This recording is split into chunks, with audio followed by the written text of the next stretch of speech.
Hey y'all! So for those of you who don't know, I actually have been on this planet Earth for quite a while and happened to grow up as a kid in the 90s. Therefore, I do have a special kind of nostalgia for all things 90s, but especially 90s vintage toys. And one of my favorite toys ever from the 90s are the original Polly Pocket compacts. For those of you who don't know Polly Pocket, these used to be tiny doll houses with even tinier little dolls that you could take with you and play with them wherever you wanted. I have amassed quite a collection of Polly Pockets at this point, so it was only natural to me that I really wanted to make a Polly Pocket redesign. But you all know me, this isn't just going to be your average Polly Pocket compact redesign. No. Because I'm going to redesign Polly Pocket as a 16-inch ball-jointed doll together with a compact house that fits this 16-inch doll. It's probably not going to fit into a pocket unless you have a very big pocket. We are not here on this channel to make any kind of sense. We are just here to have fun. So while that compact house and sculpting is in the making, more on that later in the video, how about we start with the redesign of the doll first by filling in some resin into my brand new kindly sponsored Elegoo Jupiter 3D printer and get her printed. Let's go!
The assembled doll looks so adorable, I think. By the way, if you're wondering what face I used for her, it is actually Draculaura's face with human ears and no fangs, because I felt it fits her so well. But enough talk. How about we start working on her by giving her some Polly-inspired hair? The original Polly Pocket is known for her super curly blonde locks, so I definitely wanted to go for this look as well. I prepped the wig cap and some wefts from an old blonde wig already and first fill up the back of her head with long wefts until the marked line. When I was satisfied with the look, I then start gluing the front of the wig because I wanted to give her some bangs. So I glue a weft to the front and then separate the section for the bangs and snip it off roughly. I actually like to use my curling iron for flattening down parts like this before cutting them to the actual final length. This first layer will be my guide for the next bangs layer to come that I add in the same manner by gluing the wefts, then sectioning them off and cutting and styling them in place. I kind of thought it would be cute to give Polly a kind of a 60s inspired hairstyle, so I decided to give her a little ponytail so she would have a half updo in the end. For that, I add wefts in the opposite direction to the top of her head and finish the look off with folded around wefts. I then tie the ponytail together and was so free to already curl half of the wig with my curling iron. This process was super tedious, but honestly so worth the outcome. I did use hairspray before curling them, so the curls would stay in shape better after. Blowing the curl also makes it easier for that nylon hair to stay in shape. And then I basically continued to do this a million times until I'm satisfied. For the finishing touch of the wig, I want to give Polly a hairband that I printed on my resin printer and now paint in a pastel green. And with that, the wig is finally done. Curling hair for a wig is painful, but I think it was so worth the effort because it looks really cute and so much like Polly already, don't you think? Let's paint her face next. For such an overwhelming project like this one, it's super important to organize my thoughts and inspirations. And that's where today's sponsor, Milanote, comes in. You might already know about Milanote as we used it for my car lag video. And let me tell you, it's been a lifesaver. But let me show you Milanote in action. Milanote is great for all types of creatives. And they have built-in templates for marketers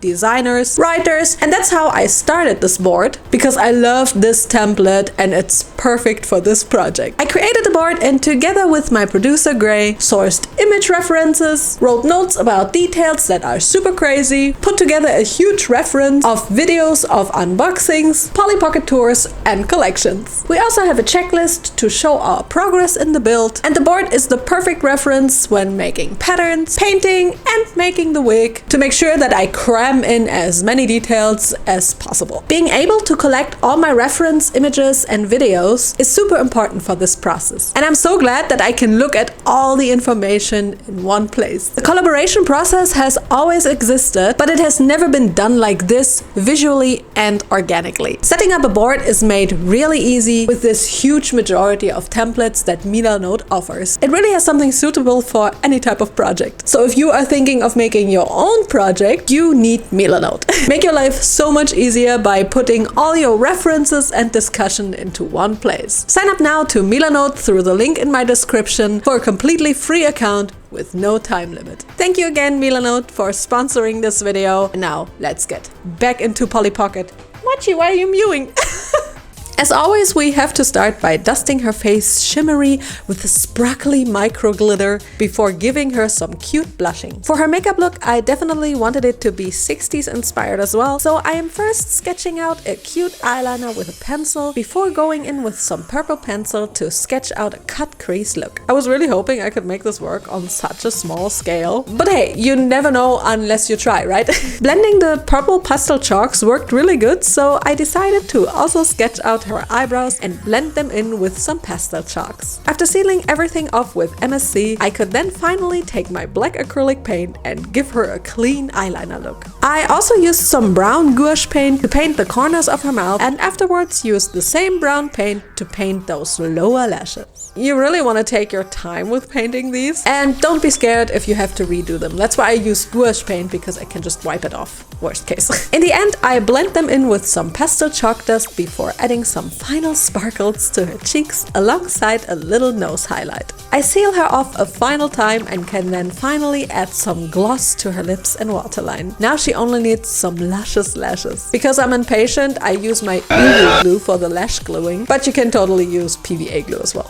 While she's drying, let's make her some eyes, shall we? I prepped the eye bases already and paint them blue with my Posca marker, and then just spread the ink with a toothbrush. And then just spread the ink with a brush and let it dry for a bit. Then I drop a tiny drop of UV resin into the center of the iris and place a small black rhinestone into the eyes. After curing them, I add more UV resin alongside some glitter to the iris for some extra sparkliness. Can never have too many sparkles, right? I cure them again and in the end add a final layer and also add a tiny blue star as a catchlight to them. The final eyes look like this, and here is also the final face. Some people ask me how I put the eyes into my dolls, so I thought I'd show you this time. I basically just use some blue tack, put it around the eye like this, and then just press it into the eye socket from the inside. That sounds so wrong.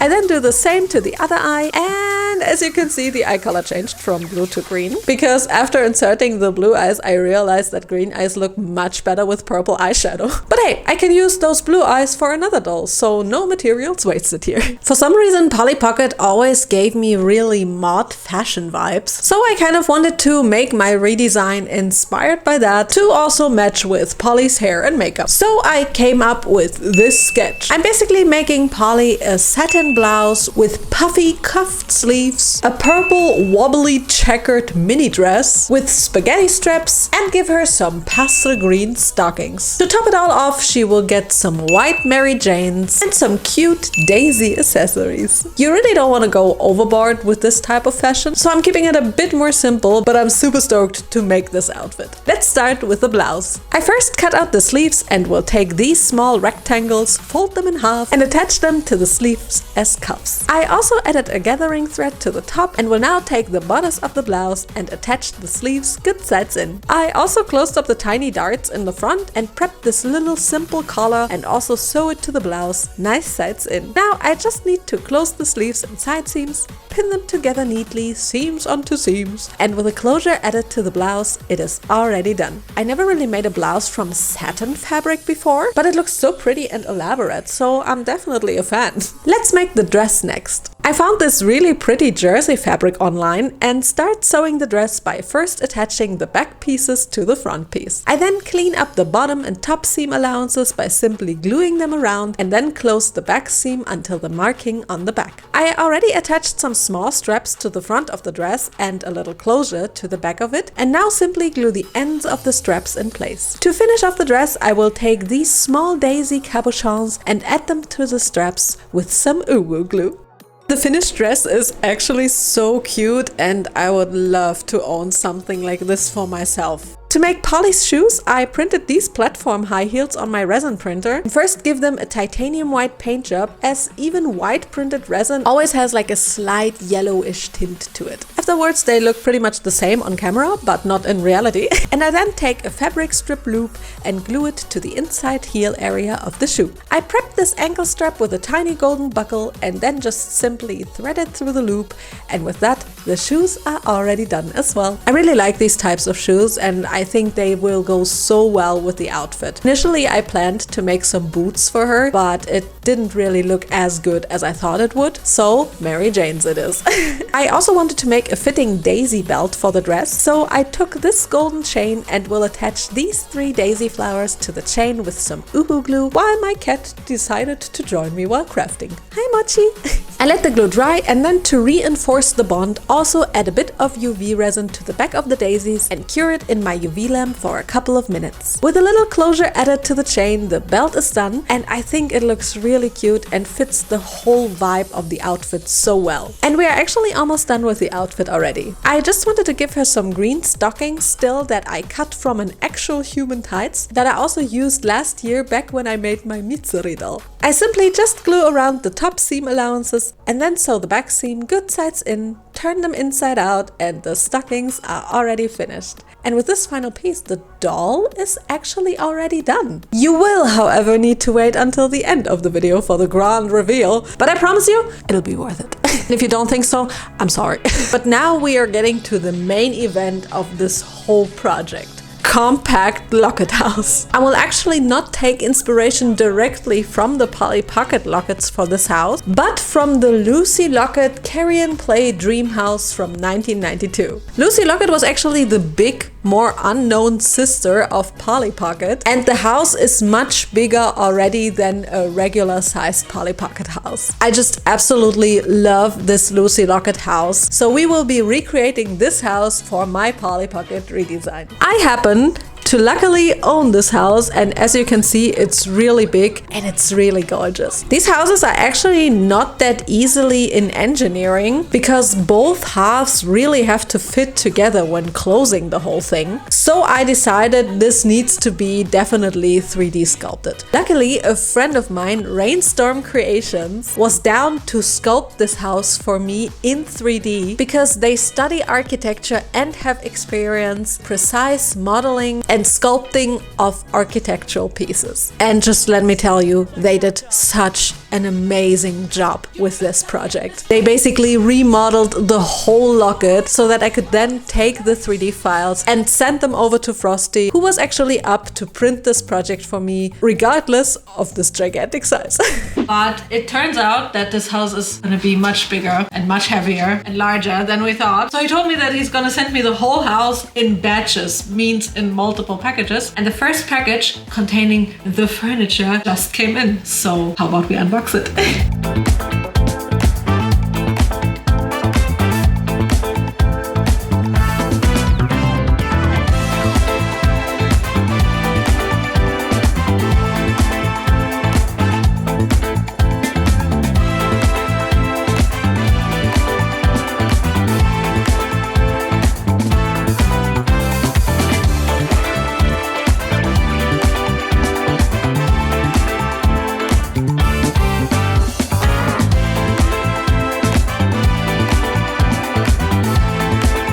Okay, so it is the next day because yesterday it was super rainy, so we could not paint anything. But I sorted everything by color now, and now we have to spray paint like a lot. So let's do that with a little montage. Let's go!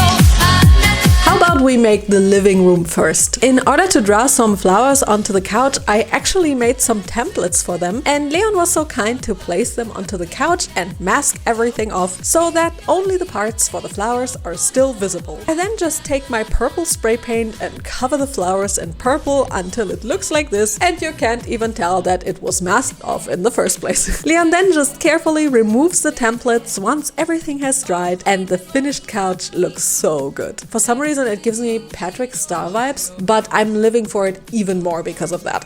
My Polly will also get an authentic retro TV, and I thought, why not put a Polly Pocket commercial on it for the overall vibes of the whole thing. I simply printed it onto some sticky labeling paper, cut it out and stick it onto the TV screen. I also really wanted to make a flower cushion for the couch, so I sewed a bunch of petals from a stretchy white velvet, then turned them inside out and stuffed them with some cushioning material until they look nice and pillowy.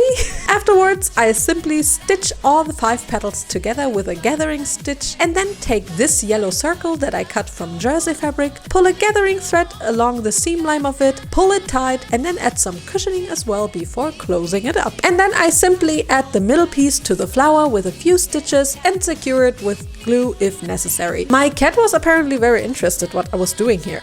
The living room area also has a little lamp on one of the shelves, and I decided it would be cool to make the lampshade myself, so I cut some pieces with my laser cutter from plywood and first attached some contact kleber to the lower ring and the little side sticks of it, let it get tacky, and then glue those small sticks to the ring before adding the upper ring to it as well in the same fashion. In the end, I just have to attach the little light bulb holding attachment thingy, I have no idea how this is called, with some more glue, and then use this translucent vinyl piece that I had laying around, cut the lampshade pattern from it, and now attach it to the same fabric that I used for Polly's dress using some double-faced tape that I put onto the vinyl already. I then roughly cut out the fabric and will attach the lampshade to the lampshade frame using more contact adhesive. This was a bit tedious, but it worked out better than I thought. Where the pieces touch each other, I folded around the fabric for a neat finish, and now just glue around the top and bottom seams of the fabric. There's actually a little shelf in the living room that has glass doors in the original house. Frosty did print the doors for this shelf, but I felt I really wanted to make them transparent and look like glass, so I decided to cut them from clear acrylic using my amazing laser cutter. I already painted some wooden sticks pink and now just have to attach them to the doors with some Acryfix acrylic glue.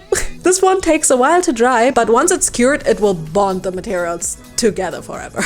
In the same run as for the living room, I will make the garden doors like this as well. It was so much fun figuring out how to make these doors, and I think they look really gorgeous and give me some serious retro vibes. I just had to make sure that they aligned perfectly with the 3D printed pieces, because otherwise I would endanger them not fitting in the end. And let me tell you, we don't want that.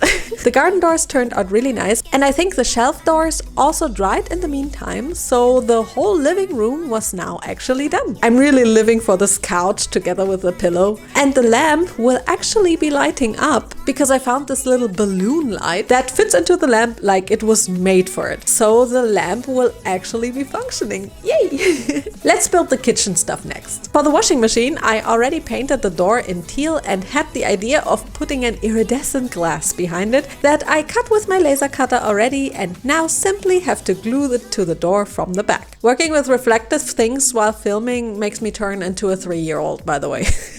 I also decided to make some soap and cleaning bottles. I got the files on Etsy, printed them and painted them already, then made these little labels in Adobe Illustrator, and now just stick them onto the little bottles. And yes, Mrs. Super Clean is totally a reference to Mr. Super Clear. The kitchen counter was by far the biggest and heaviest furniture piece of this whole project, but luckily it is quickly painted with a transition, and I can now already put in the doors. They will close with some magnets, so I make sure to glue them into the counter and doors with some strong super glue. When they were dry, I then just have to insert the washing machine door, and yes, it works like a charm. Awesome. The oven door has these little clasps that I have to glue in place as well with a strong epoxy glue. Okay, so since the original Lucy locket does have a cat bed and a little kitty, I really wanted to give my Polly Pocket redesign a kitty too. And lucky me, I had this faceless kitty laying around since years because I wanted to repaint it at one point and never did. So this fits actually perfectly in size and cuteness factor. So I guess it's repainting time. Yay! So I guess it's face up time once more in this video. It has been a long time since I repainted a vinyl head. If you've been following this channel for a long time, you know that I actually started with repainting dolls before I shifted to making dolls completely from scratch. To me, it is even more fulfilling to make something out of nothing, but it felt really nice to go back to my roots here and repaint this little kitty. Also, this is really the best way to start out this hobby because these vinyl dolls are inexpensive and perfect candidates to try out the medium if you're completely new to doll customizing. The only thing you need is Mr. Super Clear and some colored pencils, brushes, pastels, and some acrylic paint.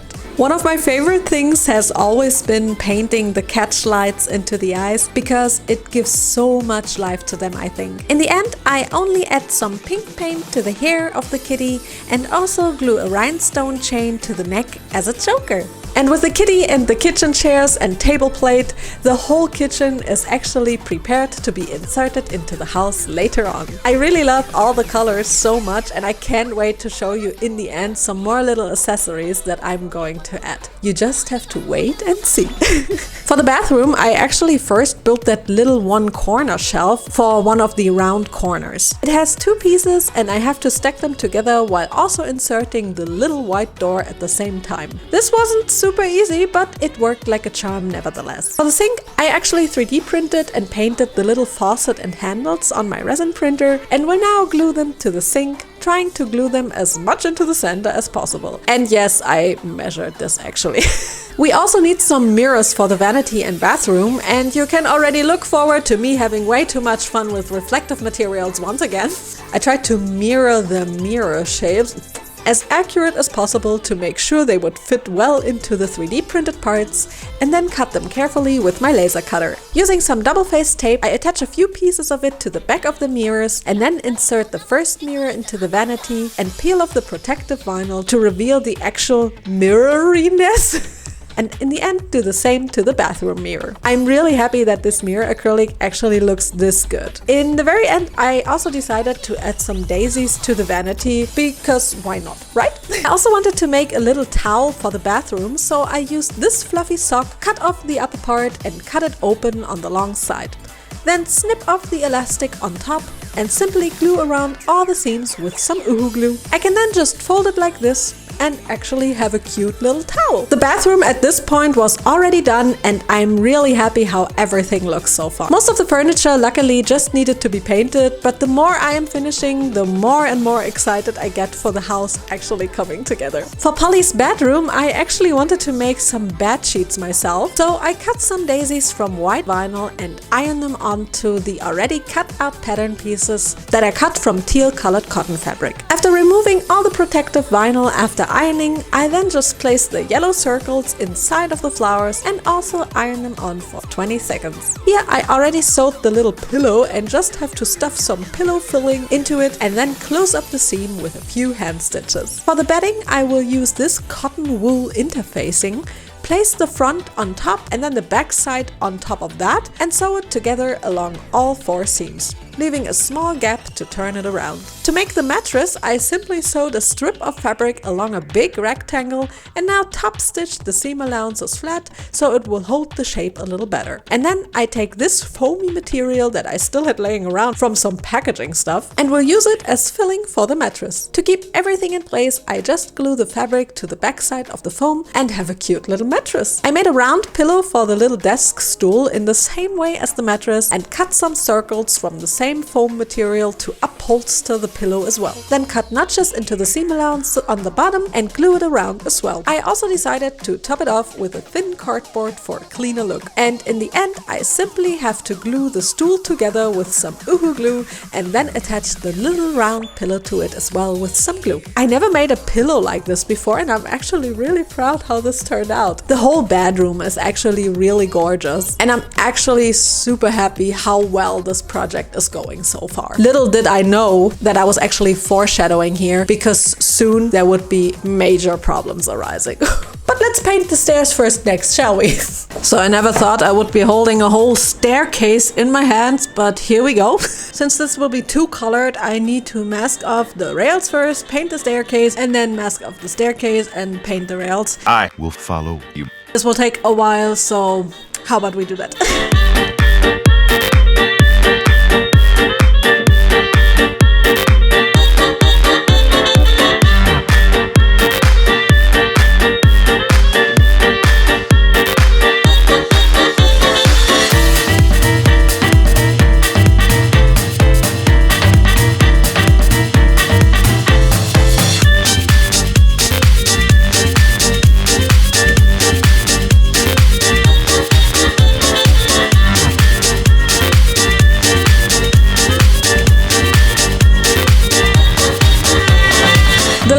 Before we actually get to the outer shell of the house are the windows. These will obviously be fake because the compact doesn't actually have real windows, because then there would be holes in the lid. So to make the curtains, I actually bought small curtain fabric in the local curtain shop and first sew around all the edges like this. I then take these little strips I cut from a cotton ribbon and attach them to the upper part of the curtain with a little bit of glue. Then I take the window and thread the loops through one side of the curtain rod and then glue them around the curtain rod so they will stay in place. With a little transition, this is quickly done, and I will now just have to drape the curtain in place a little bit and attach it to the window with a small pink ribbon. When both curtains were done, it looks like this, and I think it looks actually really adorable. For the window outlook, oh my god, I just realized why Microsoft Outlook is called like that. Oh my god. I'm printing a big environment image on my mom's big inkjet printer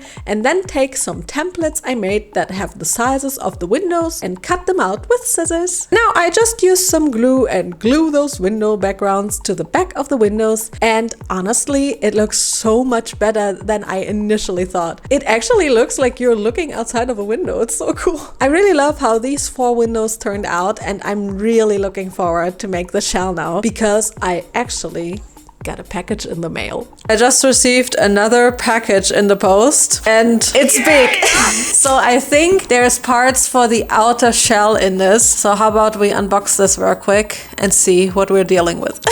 So actually the first excitement about the shell quickly turned into an absolute nightmare because apparently the post likes to play soccer with their packages and pretty much all the pieces arrived here broken, damaged or cracked. This was honestly so incredibly upsetting, but I tried to not let it get to me. But I soon realized that another problem arose because of all these damages. The pieces didn't really fit together anymore, and Papa Jewel and I had so much trouble to even put the pieces together. And then another problem came up because we had to patch up so many mistakes and cracks and stuff like that. We now had to sand everything flush and we just couldn't seem to make it work. So I don't know if you can tell how done I am, but this is turning into an absolute nightmare.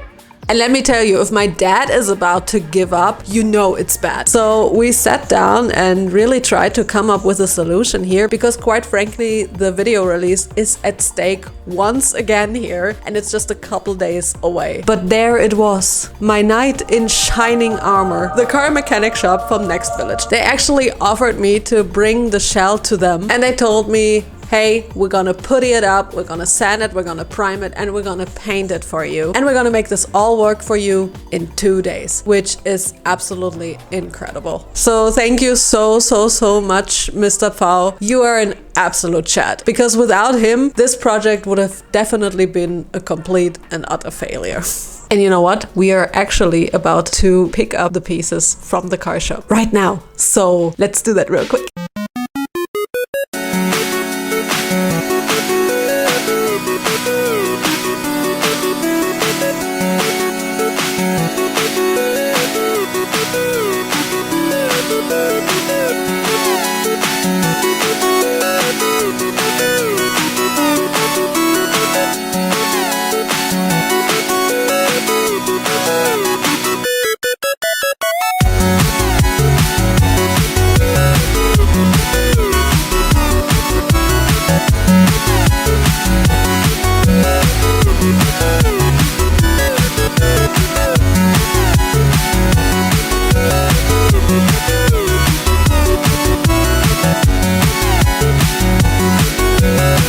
And with the house done, I can finally also assemble the doll for the very first time. And with this 6-week monster of a project is finally coming to an end. Alright guys, she's put together. The house is finally done. It's just a couple hours until the release of the video. So I hope you're just as excited as me to see this finished project. So I guess it's finally presentation time. Woohoo! 眠り小さな鐘夢を見るに全てを呼ぶ心地よい風新しい冒険待っているカラフルな世界広がる空へ仮面の歩みは遅くても一歩ずつ前へ進もう夢の国へたどり着こう笑顔を忘れず悪と去ったどのようにのんびりと